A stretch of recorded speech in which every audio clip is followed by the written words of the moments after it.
Shannon's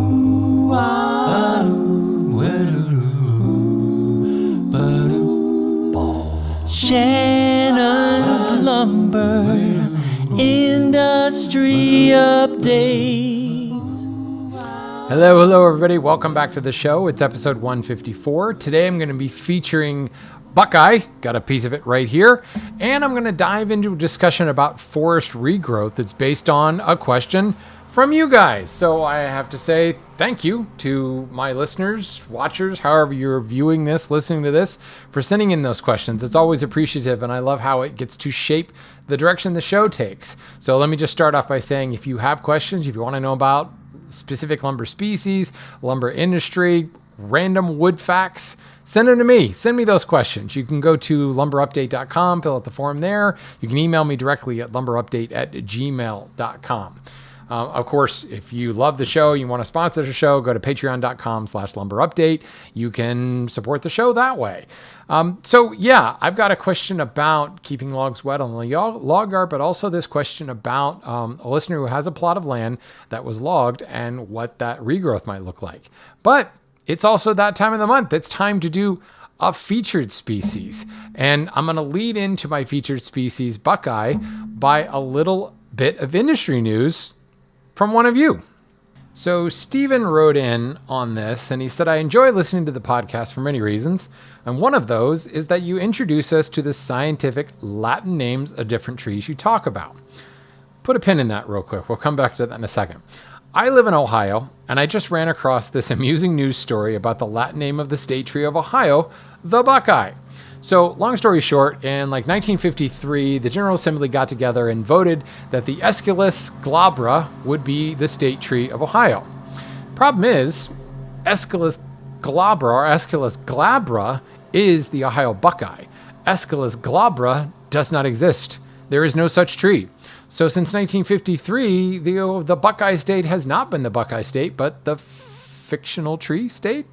I guess maybe a horticulturist out there should put together some sort of cultivar and call it the Aesculus glabra so that the state tree of Ohio actually does exist. Now, I guess they've caught the mistake and they're going to convene a special committee and rewrite it in as Aesculus glabra. I mean, at least they got the genus right. It's still the horse chestnut genus, but yeah, Aesculus glabra does not exist. So sorry, Buckeye fans, you don't exist.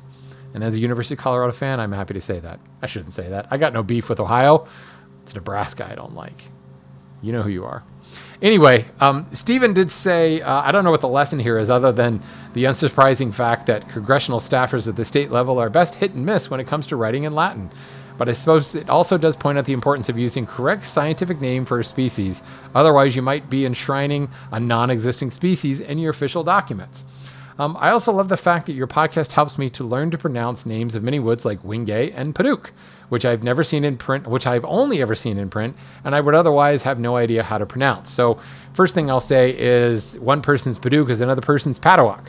One person's jatoba is another person's jatoba. It just depends on where it comes from and who you're talking to. I don't know that there ever is a correct way to say these names. I just go with what I say. Sapili, Ipe, but I also heard Ipi and Sapele. So Lord knows. Don't necessarily look to me for the definitive answer. But regarding the Latin names that I asked you to put a pin in earlier, it's not actually Latin. And I think I may have talked about this in one of the very early episodes of this show. The naming convention, it's kind of Latin-esque, but 9 times out of 10, it's some bastardization of the guy who discovered it. Pseudotsuga minzizii, Douglas fir, was originally discovered by a guy named Minzizii, and I don't even know if we're pronouncing that correctly. And of course, Douglas fir, the common name, is also based upon the naturalist last name Douglas. So many times, like California Buckeye, I believe it's Aesculus californica. Live oak, Quercus virginiana. Virginiana is not a Latin name, neither is Quercus, but it's kind of a botanical naming convention that they stuck with. And yeah, I guess it sounds more official if it's kind of Latin-y in nature. But yeah, these are not actually Latin words. Go figure, right? But we've talked enough about this. Let's continue to talk about Buckeye, our featured species on this episode. And for the purposes of this conversation, I'm talking about Ohio Buckeye, Aesculus glabra. There is a California buckeye. There's a couple other species of buckeye found across the Midwest, and of course, California buckeye found in California.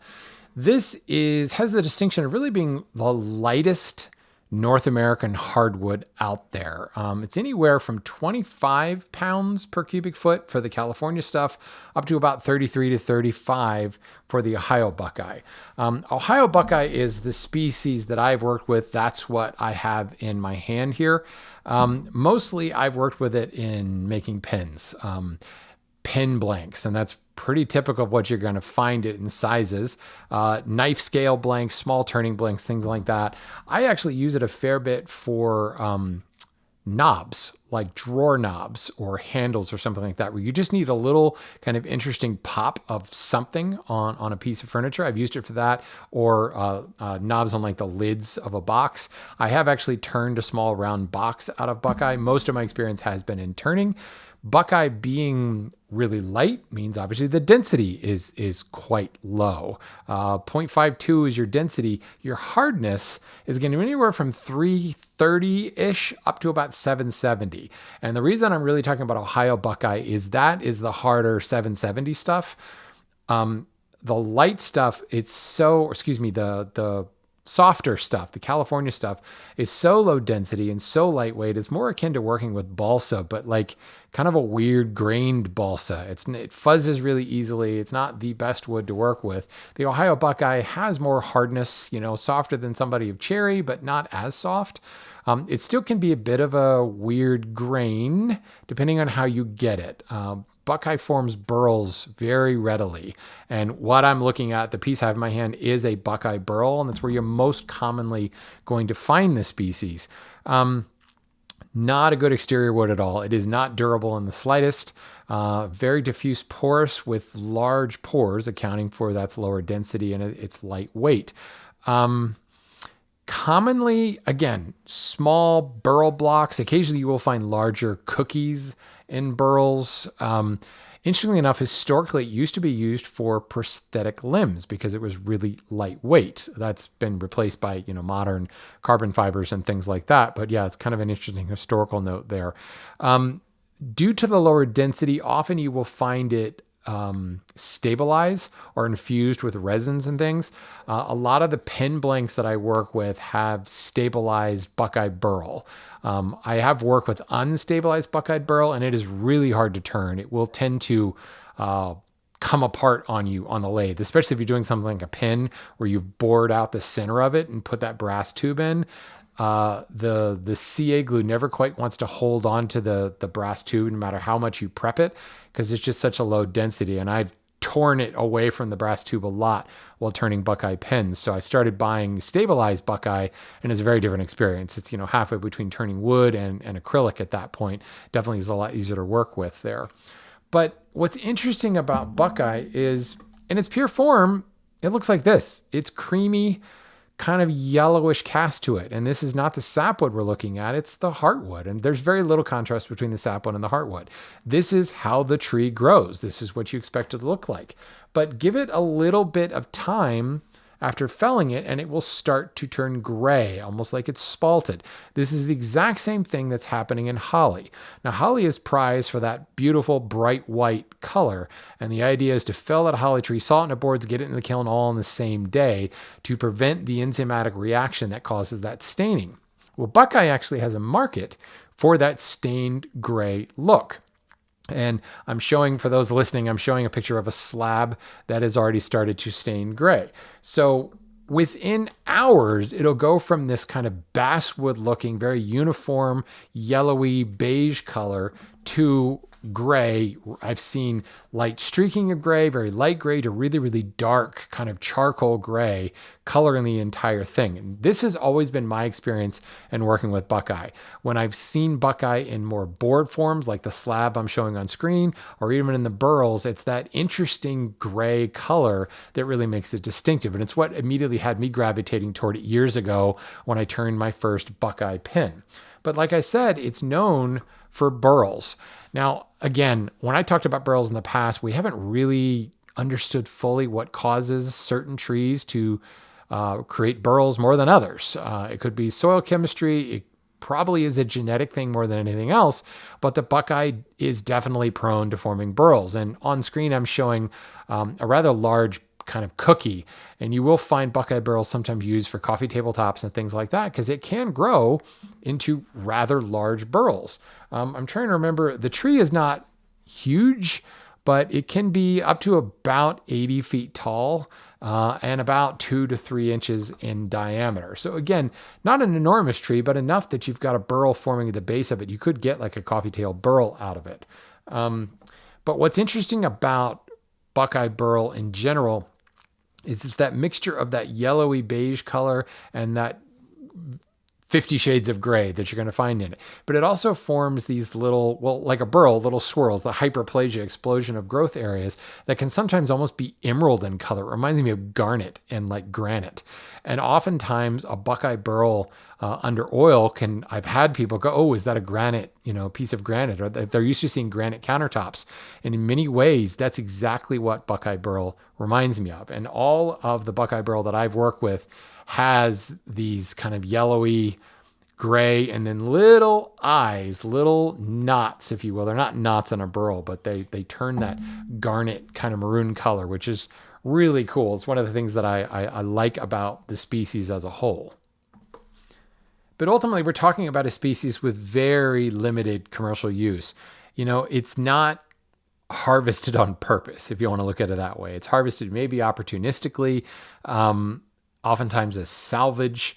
Most lumber yards aren't really going to carry it, but you will find specialty dealers and especially wood turning supply places that will have pen blanks, ball blanks, knife scales, things like that. And again, the large portion of that market is for the burl market, which is why you're looking at smaller turning type items.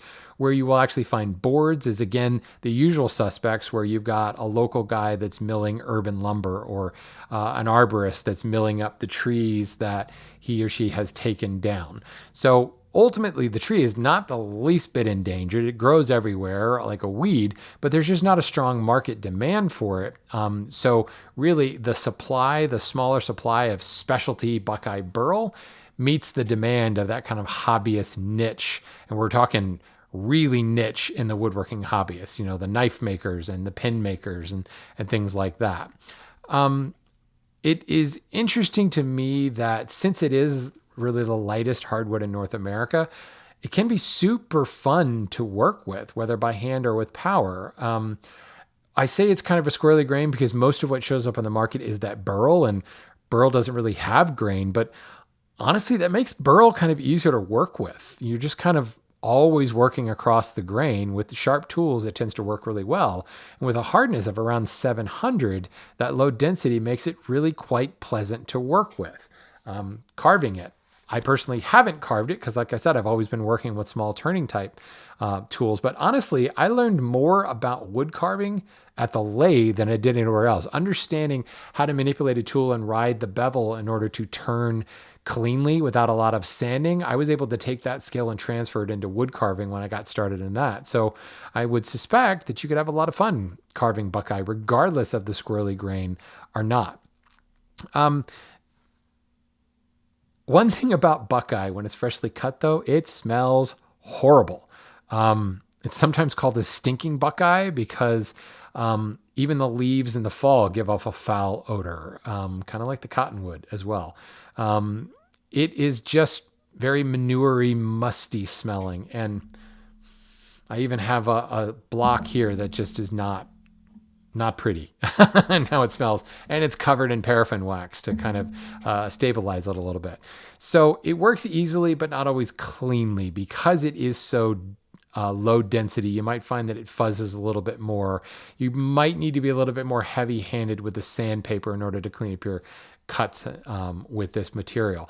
Ultimately, though, it's very much a niche type species. In that, I mean that you're going to find it in smaller pieces, cut, burls harvested in smaller pieces, certainly to maximize the yield, but also it is such a heavily figured wood, if you think about it, with all the grays and the yellows and even the garnet things showing up, that I don't think you would want to use it on a larger scale. So it's less is more, right? Editing is the first rule in design. And with all the stuff that's going on with a Buckeye burl in particular, you'll find that it's just used in smaller pieces. And that's that smaller craft item, knife scale, pen blank type thing. I would love, and I did a lot of searching to find some actual Buckeye lumber unstained, and I just couldn't find it. And I think the reason for that is Buckeye is very inexpensive. It is often, unfortunately, labeled as a trash wood. So people are not taking the time to fell it, mill it, and get it in the kiln right away to prevent that staining. Even marginally stained Buckeye lumber, though, I still think would make for interesting things like cabinet doors. It reminds me of, hackberry in some respects. So I don't know. I would like to see some more interest in Buckeye. I'm going to keep an eye out for it. Certainly, I'm going to follow my own advice from my recent How to Source episode, where maybe I can get my hands on some actual Buckeye in board form, not burl, but actual straight grain Buckeye. Due to its lightweight, if you're looking for alternatives to it, certainly aspen is one that comes up. It's a white wood, very low weight. Poplar, a little bit denser than that, but any of the true poplars like the cottonwoods would be a good alternative. And of course, it is in the horse chestnut family. So if you're finding horse chestnut, you'll find that might be an alternative as well. But it all depends upon what you're looking at Buckeye for. You're looking for that gray stain nature. Are you looking for the burl figure? Then none of those species would be an alternative, because Buckeye is in its own world when it comes to that distinctive nature of the wood. So there we go. There's the Ohio Buckeye. Interesting species, one that's not going to be hugely commercially available, but you don't have to dig too far to find even, a small blank of the stuff. So let's move on to some questions. I've got a question from Vaughn. He says, there are a couple of lumber yards near me that have a pile of logs out in the open, which they seem to keep constantly wet using a thing that looks like a huge, large yard sprinkler. Fun fact, that's called a Nelson Big Gun sprinkler. It's not distinctive to the lumber industry. It's just, you find them on golf courses as well. It's a Nelson Big Gun. He goes on to say, it seems like overkill just to keep the logs from drying out, but that's all I can think of. Any idea what's going on here? So that is exactly what's going on. There's a couple of reasons here. So while they're still in log form, they're going to stay pretty wet on their own. And I've talked about this in previous episodes. They're not so much worried about massive amount of checking, but they are worried about fire. The outer layers are going to dry, and you will get some checking from that. But those outer layers will very quickly become a tinderbox. You also can get the differential between the moist, creamy center of the Twinkie and the outer layer of the log that can actually cause formation of mold and additional nasties. If you keep the log uniformly wet, a lot of times that homogeneous nature doesn't necessarily promote decay as much. It sounds kind of weird, but you're blocking a lot of oxygen transport. It's the same reason you would actually sink a log to slow down decay. But ultimately, it's really, you think about those logs lying out in the sun. Yes, they're checking, but the more clear and present danger is fire. Now, if you just leave them alone, they're going to check a lot more, and it may reduce your yield. So it's a I was going to say double-edged sword, but that sounds bad. It's a bonus where you're preventing a fire hazard, but you're also going to optimize your yield later by preventing a lot of that massive checking that could occur. So you will find this all the time. Anywhere you've got a pile of logs, you've got, either a dude out there with a hose or a Nelson Big Gun sprinkler watering your logs all day long. If you think back to my last episode when I talked about that lumber salvage in New England, the CCC, Civilian, I'm totally forgetting, Civilian something Corps, the group of young men laborers that they sent out to deal with that New England pine issue. A lot of them, unskilled laborers, were just going out with hoses and wetting down those trees because they were deadfall in the forest. And as they were drying out, they were just turning into a tinderbox. So just hosing those logs down would keep the fire risk down. That's exactly what's going on in the lumber yards. Like I said, just a bonus that it'll slow down some of the checking as well. Okay, so yes, we're featuring Ohio Buckeye for this, but what I really think the meat of this episode is this next question. This is from Jason, longtime listener, great contributor. Thank you for all the things you've sent me over time. He says, I've got a complicated silvicultural query for you, and I thought you could use the challenge. Started an email that way, and I'm listening. I have a property in the Upper Peninsula of Michigan that is in the middle of a forest. Isn't that kind of redundant? The UP and in the middle of a forest.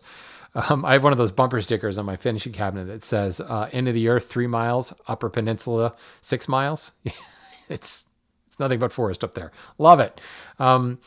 So it's your typical climax forest, mostly maple and beech. The beech blight has not been good to the beaches, with patches of cedars near the swamps and the lake. We also have a bunch of what the locals call BAM. I'm guessing this is a derogatory name for soft maple, as I can't figure out what it is otherwise. That is not soft maple. BAM is referring to balsam poplar, Populus balsamifera, or sometimes known as balm of Gilead poplar. And I suspect that the balm of Gilead got turned into BAM, or possibly the balsam got turned into BAM, just colloquially over time. So BAM is a true poplar, again, in the Populus genus, very similar to aspen in appearance, but it is not the balsam fir spruce that you find in Maine. This is a totally different, cottonwood, aspen, Populus genus. We've talked about the Populus genus before. So that's BAM. It's not soft maple. This is key for later in the question. That's why I wanted to bring that up. So he said it's filled with what locals call BAM and what used to be a lot of ash. Obviously, the ash is all dying due to the green bug, the infamous green bug. Talked about that in its very own episode about the emerald ash borer. So they logged this property maybe a little too hard in 2015. Now it's all saplings and shrubs. You can't hardly hike through the forest due to the density of the saplings. My co-owner thinks a lot of the saplings are ash saplings as the mature trees masted in response to the emerald borer. So the actual question is, how long until this thins out? It's been a decade and we're still at jungle, not forest. Will the glut of ash saplings that will never have a chance to get big be a perpetual problem, or will that calm down? Will I get mature maples fighting their way up and blocking out the saplings? What's the timeline for this to return to forest where the canopy makes the undergrowth thin out a little? So there's a couple of things we need to talk about here. We need to define here. We're talking about regrowth, natural regrowth of a forest, or secondary succession. So primary succession was like going way, way back when it was just rock and lichens formed and, fish crawled out of the ocean and turned into iguanas. That was your primary succession. This was an established forest. He uses the term climax. A climax forest is an ecosystem that has kind of reached maturity and is kind of infinitely sustainable. There's not really any competition. Well, I shouldn't say no competition. Competition has equalized out and everything's in nice equilibrium. And if everything goes as planned, nothing disrupts it, that climax ecosystem will just keep on chucking for a long time. This is what we refer to as a climax forest or an old growth forest in some instances. When a disruptor comes along, like fire or logging or a blight of some sort, that disruption takes down those trees and then the forest begins to regrow and it goes through its secondary succession period. So climax forest, succession. When that disruptor knocks things down, you get trees that immediately take root. Those are called your pioneer trees. Your pioneer trees love the sunlight. They grow like weeds, sprouting up everywhere. One of the biggest pioneer trees in North America is the ash. Other species are birch, aspen, willow, alder. Alder's really good at nitrogen fixing as well. A lot of pines, larches, those are all good pioneer trees. Then we also have, your shade tolerant trees and your canopy trees that have to have sunlight as well. All of these are vying for dominance at this point. But in the early days, and we'll look at Jason's situation here, because there's two things going on. So we're gonna work out really two timelines here, and then we're going to see how that will play out. So the first timeline is a natural secondary succession. The second timeline is, well, what about that emerald ash borer, and how will that disrupt things? So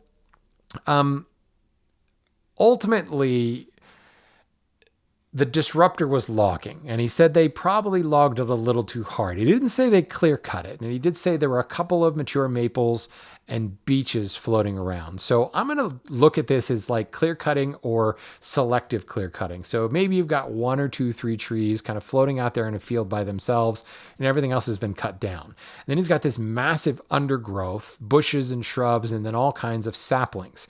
Those, I would agree with you, would most likely be ash saplings, but there may be something else going into that, and we'll talk about it in the emerald ash borer succession. Let's focus on saying the ash borer is not there. So in Upper Peninsula of Michigan, and this may change based on where you are, but we're going to focus on Michigan since this is where Jason's from.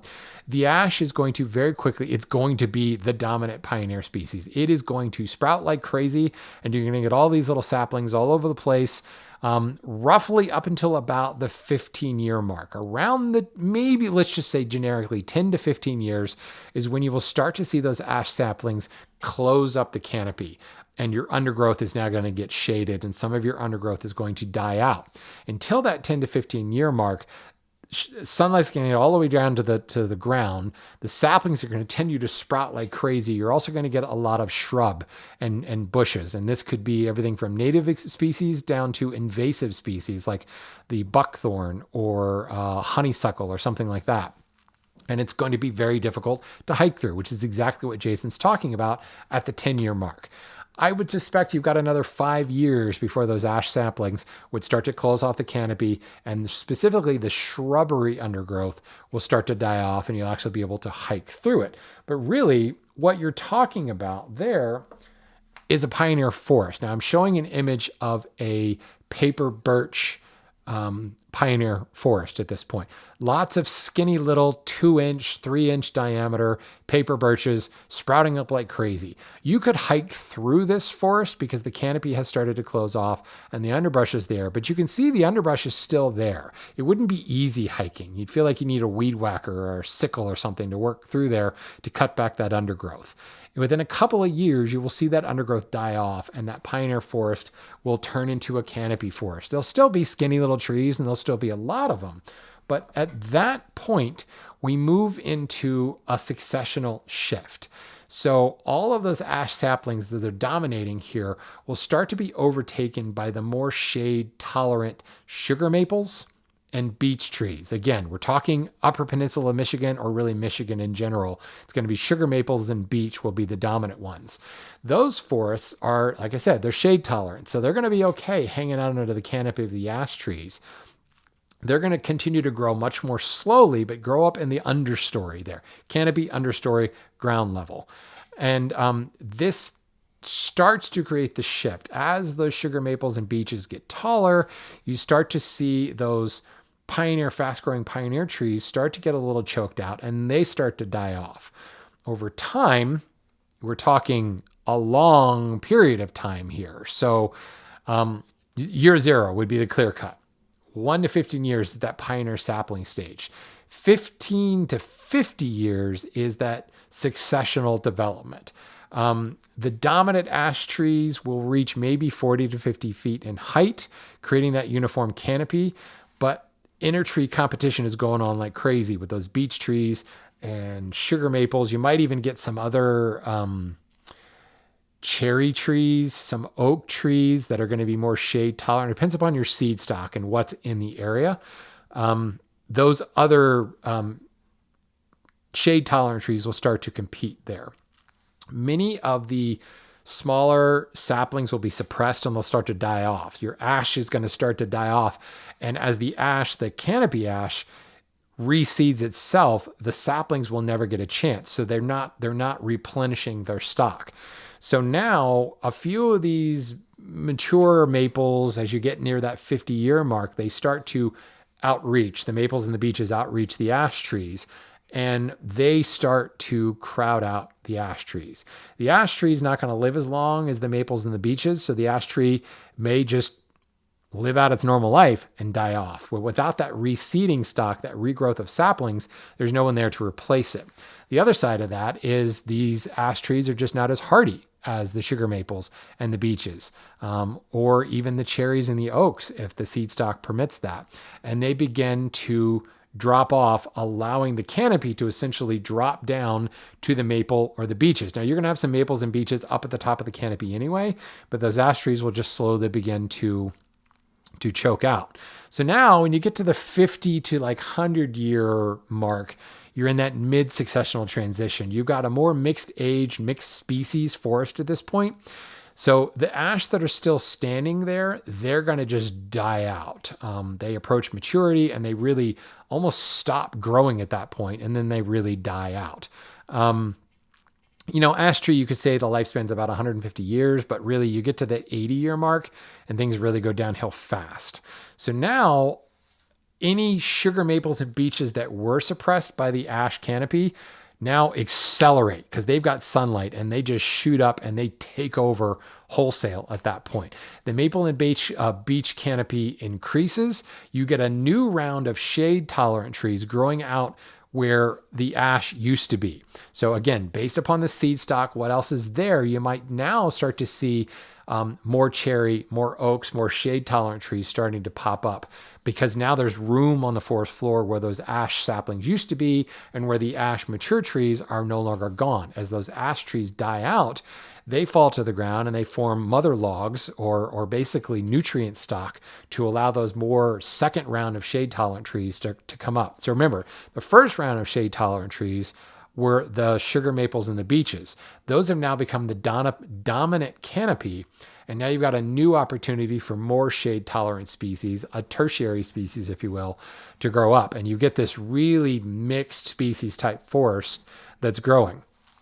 Beyond 100 years, that's when we reach climax forest. And that in the Upper Peninsula is going to be, like Jason said, that typical beech maple forest. Late successional species dominate the canopy.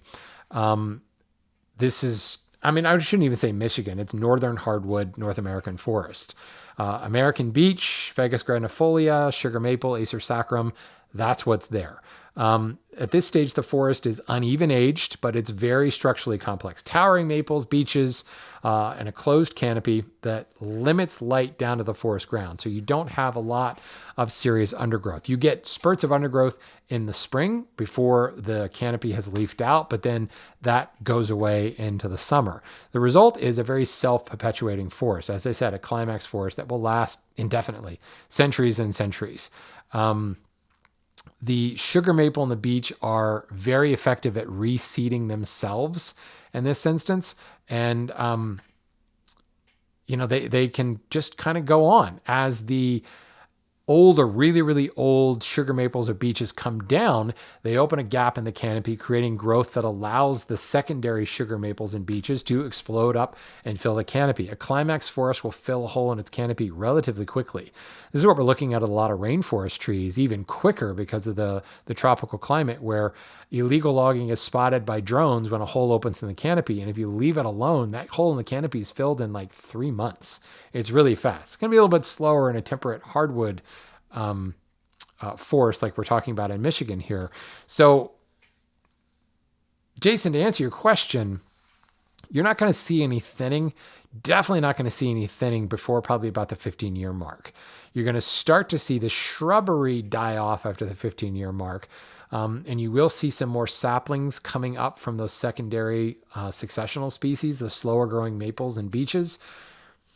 But that's going to be about the same for the rest of your life, basically.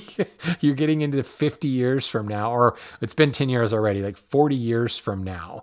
You'll be very late life before you really start to see some of that change into like a secondary successional period. The ash trees will continue to propagate into that 50-year mark. It's just they won't be replacing themselves with saplings. So it will thin out and you will see some of the little skinnier trees turn into fatter trees, which will crowd out some of the skinnier trees. But you're still going to, let's just put it this way. You will start to see forest, let's just be optimistic and say at the 20-year mark. So maybe 10 more years from now, it may start to look a little bit more like a forest, but it's going to still be a large amount of skinny trees. So it'll be kind of hard to hike through. You have to kind of turn and squeak through the trees a little bit more, but at least the undergrowth will have died off a little bit. But what we're not talking about here, that's our first like textbook thing here. The emerald ash borer, that's the elephant in the room. So I ran through a silvicultural model. Thank you, AI, for this. I ran through a silvicultural model of the impact of the emerald ash borer on a textbook northern hardwood forest. What we just discussed was the textbook pioneer to succession to secondary succession to climax forest. So what happens? Remember, our number one pioneer there was the ash tree. The emerald ash borer will attack a tree as small as an inch in diameter, 1 to 2 inches all the time. In fact, studies in northern Michigan have shown that where the emerald ash borer is present, the ash mortality is 99.9%. It's bad, folks. So it's not like these trees. It's not like the elm, where the elms are sprouting up everywhere, and the Dutch elm doesn't take them until they're like 5 years along. This is the emerald ash borer is taking 1-year-old, 2-year-old, and 5-year-old saplings. So, and it's denuding the forest of ash. So what happens when we get those ash trees? They are the pioneers in that climate. They're going to jump up like crazy. But they're also going to die off very quickly. Ash mortality enhances that move towards succession, that move towards the slower growing shade tolerant trees taking over. So what we get are new pioneers filling the void. And this is what I think is what's happening with Jason's plot of land here. With the ash gone, these other species kind of leap into the spotlight. Other sun-loving species like the red maple, Acer rubrum, birch, paper birch, particularly Betula something, aspen, Populus genus again, Populus tremuloides to be specific, quaking aspen, but then also Prunus serratina, the black cherry. These are all pioneer species. Down by the lake where he talked about he's got some cedars and things, you might find willow popping up. Anything in the Salix genus, they're riparian trees, they're going to love that. You'll see willow filling the void there. So the ash is always dominated in that area, but with the ash gone, it's not like the red maples and the birch and the aspens aren't there, but the ash is so dominant that it's choking out the other pioneer species. So now with the ash gone, these other species get a chance. And now you've got a very different species composition forest. You're still going to roll back into the same succession period where in that area, northern hardwood forest, the sugar maples and the beeches are going to take over. But you're going to have these red maples, birches, cherries, and the BAM that he talked about, that balsam poplar. Basically, you could interchange that with aspen. So that balsam poplar is the new pioneer species. You may have some ash saplings there, but all that BAM that the locals are talking about, that's in response to the dying off ash saplings. So you already have a transformed forest that's creating different species there. The emerald ash borer is also going to, the trees that do survive are eventually going to succumb. So you're going to end up with these gaps in the canopy. If the ash does manage to grow up and fill the canopy, or, ash and cherry and maybe oaks or some of the other aspens and things like that form a canopy at maybe that 15-year mark. Say there are a couple ash trees in there.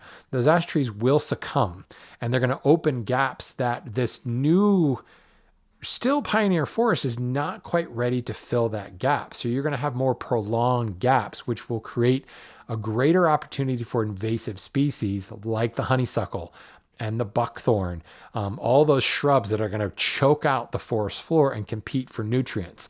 That's what I suspect is happening in your forest. I'd love to see a picture of it. If you next time you go up to the UP, take a picture of it, because I'd love to just take a look at what some of the species are.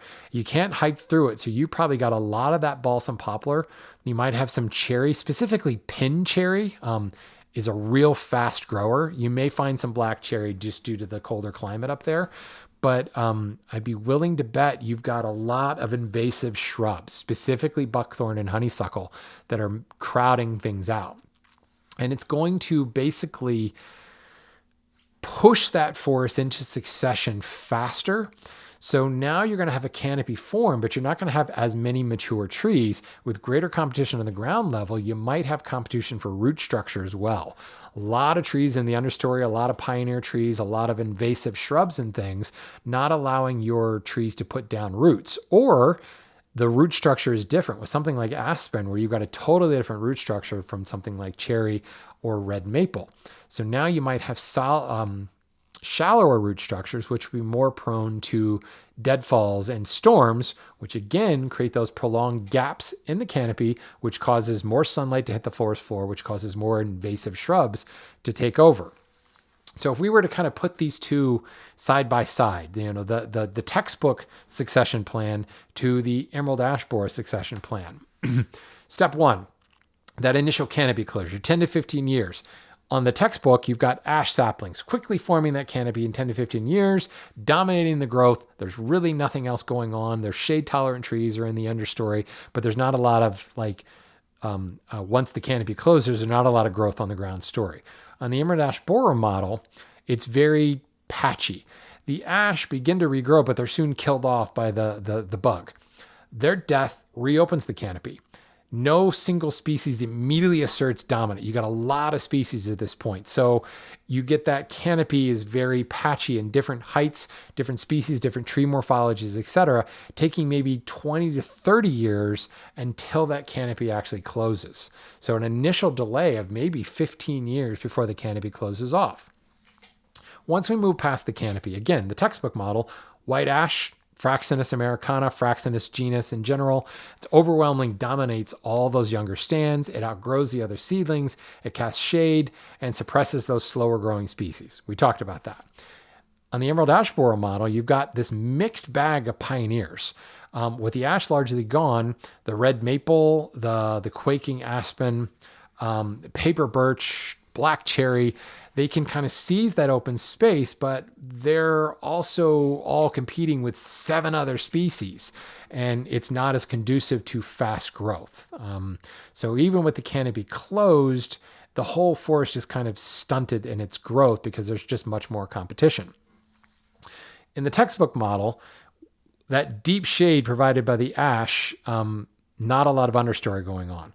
In the emerald ash borer, again, there's so much sapling competition going on in various heights going on. And then the minute a hole in the canopy opens due to a deadfall, stormfall, lightning strike, a blight of some sort, beeches are certainly prone to blight.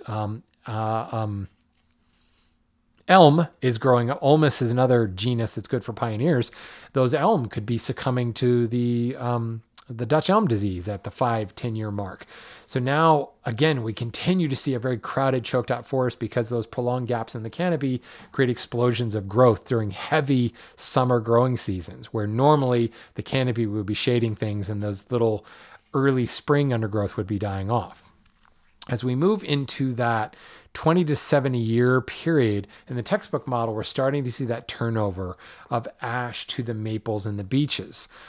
With the ash gone, however, the emerald ash borer model, now we're seeing an accelerated turnover. So while we were delayed in closing the canopy, once the canopy closes, boom, all the surviving super hardy maples and beeches that would take over the textbook model, they're still there in this emerald ash borer model, but now they just dominate and they take over really, really fast. So that turnover to secondary succession happens probably in the 80 to 120 year mark, whereas in the other model, in the textbook model, you're at that 80 to 100 year mark, whereas in the accelerated model, that could happen as early as 60 years in, you're starting to see that dominance of the sugar maples and the beeches. In the end, though, you get to about 100 years, they're still about the same. Both models converge at about that 100-year mark, and they move into a typical climax forest in 100 to 150 years. So I thought it was particularly interesting. And this AI model that I used, it cites all kinds of sources here. I feel really good about what this spat out for me, in other words, because I checked a lot of these sources. And this has certainly been studied because obviously the emerald ash borer is a major concern for Michigan because the ash is so dominant. Michigan and all northern hardwood forests. Moving to New York, you've got a lot of ash, but you also have a hell of a lot of oak. And the oak is kind of dominating and filling the role. Well, let's put it this way. the pioneer species is both ash and oak in many instances. So the ash being gone doesn't disrupt things as much as it does in northern hardwood forests like Michigan and Wisconsin and Minnesota and things like that. But in the end, the effect of the emerald ash borer on the climax forest is actually relatively minimal. Now, there's no ash left in that forest at all, whereas in the textbook model, you may find an ash here or there. They're kind of slightly in the understory a little bit, outgrown by the maples and the beeches. So the bottom line is the emerald ash borer doesn't stop the forest from reaching its beech maple climax, but it does change the journey. It accelerates it. In some areas, it slows it down in other areas. And this is exactly what I suspect is going on in your forest, sir. You have greater competition in the forest with a lot of different pioneer species. From a silvicultural perspective, if you wanted to take advantage of this, you need to go in and physically clear out your undergrowth to eliminate some of the competition, some of the tangles and the snags.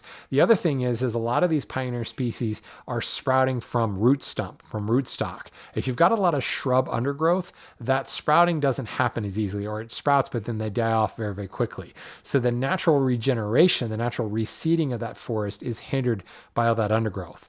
So you want to go and clear out that undergrowth, get rid of that buckthorn and that honeysuckle out of there. And then you might go in and thin some of the saplings, but because you have this opportunity, and in some ways the ash borer is terrible, but in some ways it can be a great opportunity because it's allowed this variety of pioneer species to come in. And you've got cherry in that forest where you may not have had it before. You've got several different poplar genus things in there that you wouldn't have had before. And you could go and selectively cut. This is how it probably should have been logged. Maybe not logged because they would be too immature for really boards, but you could selectively thin some of the more dominant species to maybe encourage more cherry growth, more cherry seeding, more poplar growth and poplar seeding. You're always going to have the maples and the beeches, and then the inevitability is that will be a maple beech climax forest. But you could you could seed if you wanted. You could seed oak in the understory if you wanted. Certainly would work. But red maple may have a stronger chance, and you could possibly foster that red maple by eliminating some of the competition. Selective thinning, if you find a black cherry in that forest, thin some of the competition immediately around it and allow that cherry to seed itself so that more cherry grows up in its footprint. Same thing with the red maple. And this would be a long-term silvicultural plan. First step, however, is to get that undergrowth under control because it will continually stunt the growth and it will cause those prolonged gaps to be a real problem in the canopy. There's a lot more to talk about from a silvicultural perspective, but in answer to your direct question, you're going to probably see that canopy close in the next 10 years or so. You might see it close faster if you got rid of some of that shrub undergrowth. Silviculture is fascinating, and how something like the emerald ash borer can so dramatically change it. But in the end, at a climax forest, a century and a half from now, maybe not that big of a deal. It's sad to see the ash trees dying off, and it's sad to see what that's going to do to some of the mid-successional forests that are actually being logged. But I guess in the end, Mother Nature continues doing what she's doing. The ash tree is never meant to be a dominant species in the forest. It's always meant to be that early pioneer into early successional tree. So that was quite the mouthful for that particular question, but I really love that question. Any chance we can talk all of these theories and all these ideas and these principles we talk about, when we can apply it in context to something like, I have a plot of land in the UP, what's going to happen here? So definitely, Jason, send me some pictures next time you're up there. I would love to see it and maybe confirm that inclusion of BAM tells me that the emerald ash borer is already winning in the battle for ash. So, folks, that's kind of all I got to say on this subject. I thank you for listening. Thank you for tuning into the show, all that fun stuff. Thanks for the great questions. Please keep the questions coming. lumberupdate.com for the contact form, or like I said, just email me, lumberupdate@gmail.com. In the meantime, go buy some lumber. Consider buying some Buckeye and make a knife out of it, make a pin out of it. Enjoy yourself.